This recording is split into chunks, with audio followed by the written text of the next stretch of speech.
Sun's trying to get out. We're into November, my friends, but keep in mind, 8 months from now, it'll be the 4th of July. So there you Let's go. be positive. Yep, it's not that far off, right? Positive vibes going. It's a Need to Know Morning Show, AM 1100, The Flag, WZFG, 6 after 8. Kevin Flynn, Alex Taylor, Steve Hallstrom.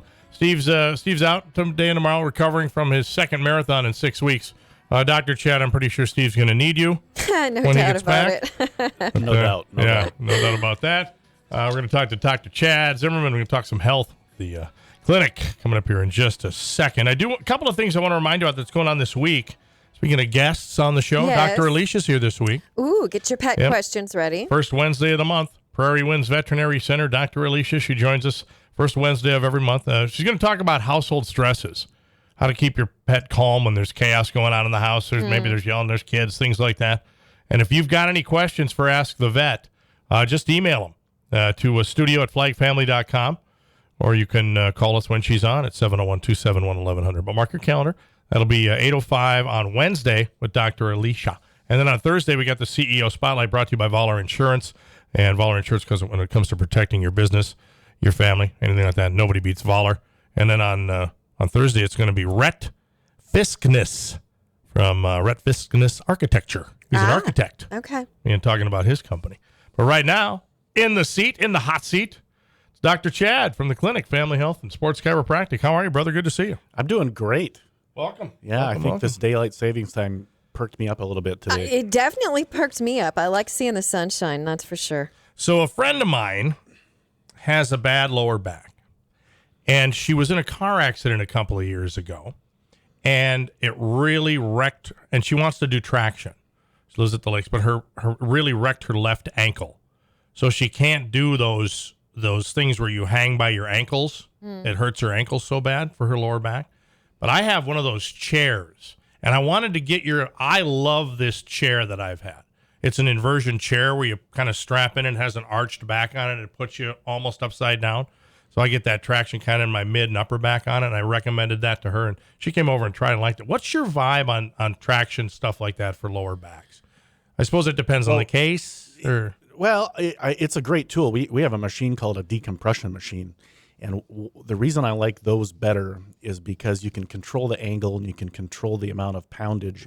And what studies show is that if you apply the right pressure at the right angle and you do it kind of off and on intermittently, that you can actually create changes in disc pressure that will get fluid and nutrients to move back into the damaged discs and allow for some healing to take place.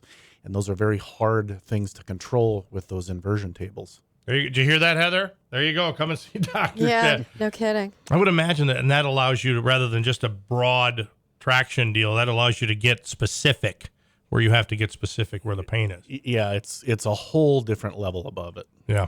How long does treatment take for that to be successful? How many times? Well, it varies on the person. Right. And how long people have had pain is not a good indicator. I had a gal last year, I think it was, and she'd had pain for 8 or 9 years to the point where she couldn't sit. Every time she would, bend to try to lift something, she'd get this sharp pain in her back. And she was actually having a disc bulge.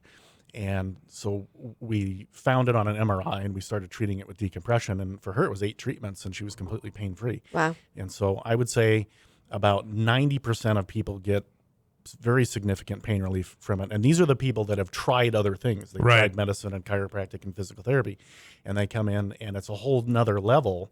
And about half of those people will be near pain-free within about 10 treatments. What is it seems to me, somebody like my friend Heather, she is all and I had surgery and every once in a while I have flare-ups and whatever, but she seems to be just chronic with back. Why I see some people will have the same injury, but they won't suffer from it as much as other people do chronically. What's the difference, or why is there seems to be a difference between people that suffer more or less from the same deal? Well, pain's processed in the brain, number one. And so depending on how somebody's brain learned about pain kind of determines how they're going to process it, whether they're going to process it easily or not. Sure. And of course, the other has to do with what's actually wrong.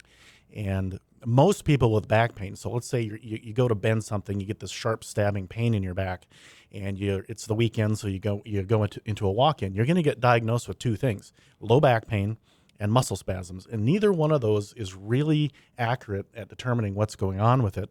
And there was a really amazing study done at the University of Minnesota because they were trying to figure this out. Where's back pain really coming from? Right. So that we can develop better strategies to help fix it.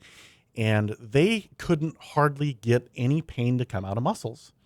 They couldn't get it out of that connective tissue, the fascia. They even cut it with a scalpel and it wouldn't produce pain. At the joints, a very small percentage of people developed pain when they stimulated the joints. And most of them, it was actually the discs in the lower back.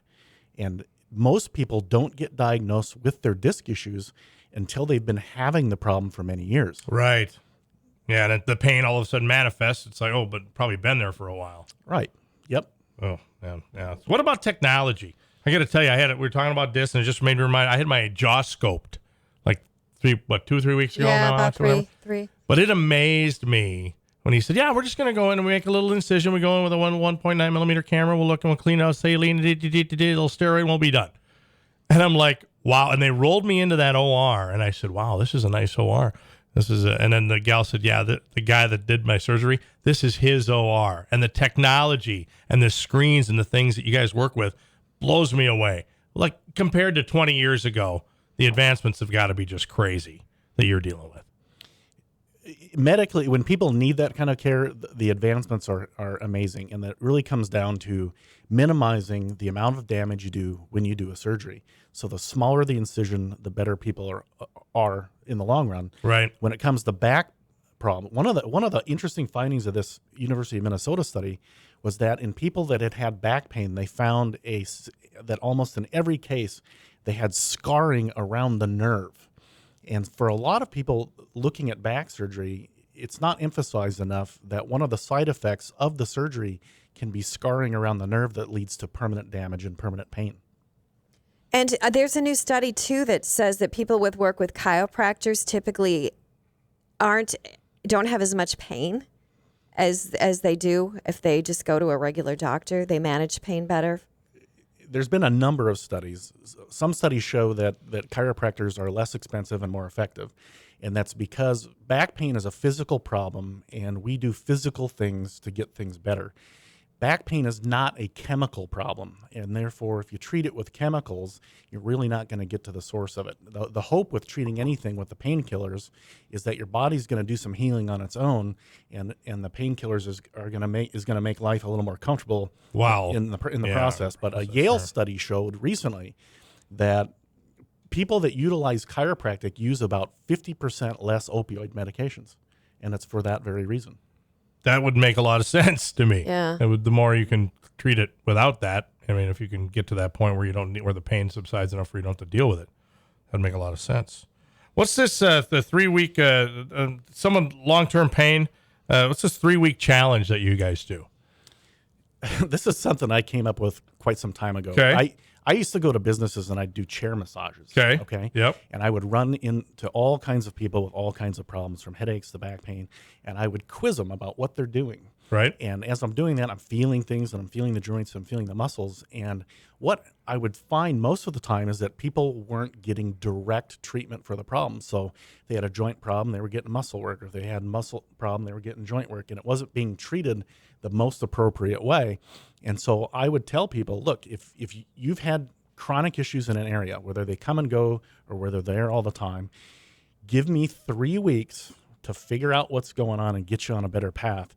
And let's see if we can make that change. And I would say probably 9 out of 10 times you get people in a better place. Nice. 3 week challenge. Yeah, There you go. I like You got any it. chronic pain you're dealing with, take them up on it. How long should someone deal with chronic pain, though, before they actually come see a chiropractor like yourself? I mean, is it like a week, 2 weeks, or just kind of depend on what it is? I mean, Yeah, that's a good question. What I tell people usually, we've all pulled a muscle, right? And usually within a few days, the muscle feels better. If you have pain and it's lasting more than a week, something's not right. If you keep having pain that comes back over and over and over in the same spot, whether it's a headache or whether it's low back pain or it's your foot, there's something going on there, and get it looked at, because things don't get easier to fix. They get harder to fix. Yeah. That's I would for sure. imagine that's as you get older, because as you get older, you kind of go, well, I'm getting older. It just comes with the territory. And that's Right. probably the wrong way to look at that, isn't it? Yeah, my back's just... Yeah, you know what? I had a guy in the other day, and he mentioned, we were talking about his back, and he said, well, I have a bad knee. And I said, well, what's wrong with your knee? And he said, well, it's just old age. And I said, does your other knee hurt? And he said, no. And I said, is it the same age? And he kind of got a puzzled look at That's a it. good one. And so I think a lot of times we talk ourselves into reasons to not get something looked at because of that uncertainty of not knowing what's going on. No doubt about it. Well, the clinic, Family Health Sports Chiropractic, is easy to find, too. If you're on 13th Avenue heading towards West Fargo, you cross 9th Street Southeast, just on the north side there at 1207 Prairie Parkway, or call them at 701-492-0696, online at wfsportscare.com. Dr. Chan, always great to see you, my man. Great to see you guys this morning. I hope you guys have an awesome week. And if I Thank you. don't see either of you before, I wish you a fantastic Thanksgiving. You too. Well, hopefully we'll see you before. I will definitely Yeah. see you before. Great I'll be Thanksgiving. seeing you next week. Yeah. Okay, there's a plan there. All right, Need to Know Morning Show, 8:17. As we go to break, another athlete of the day.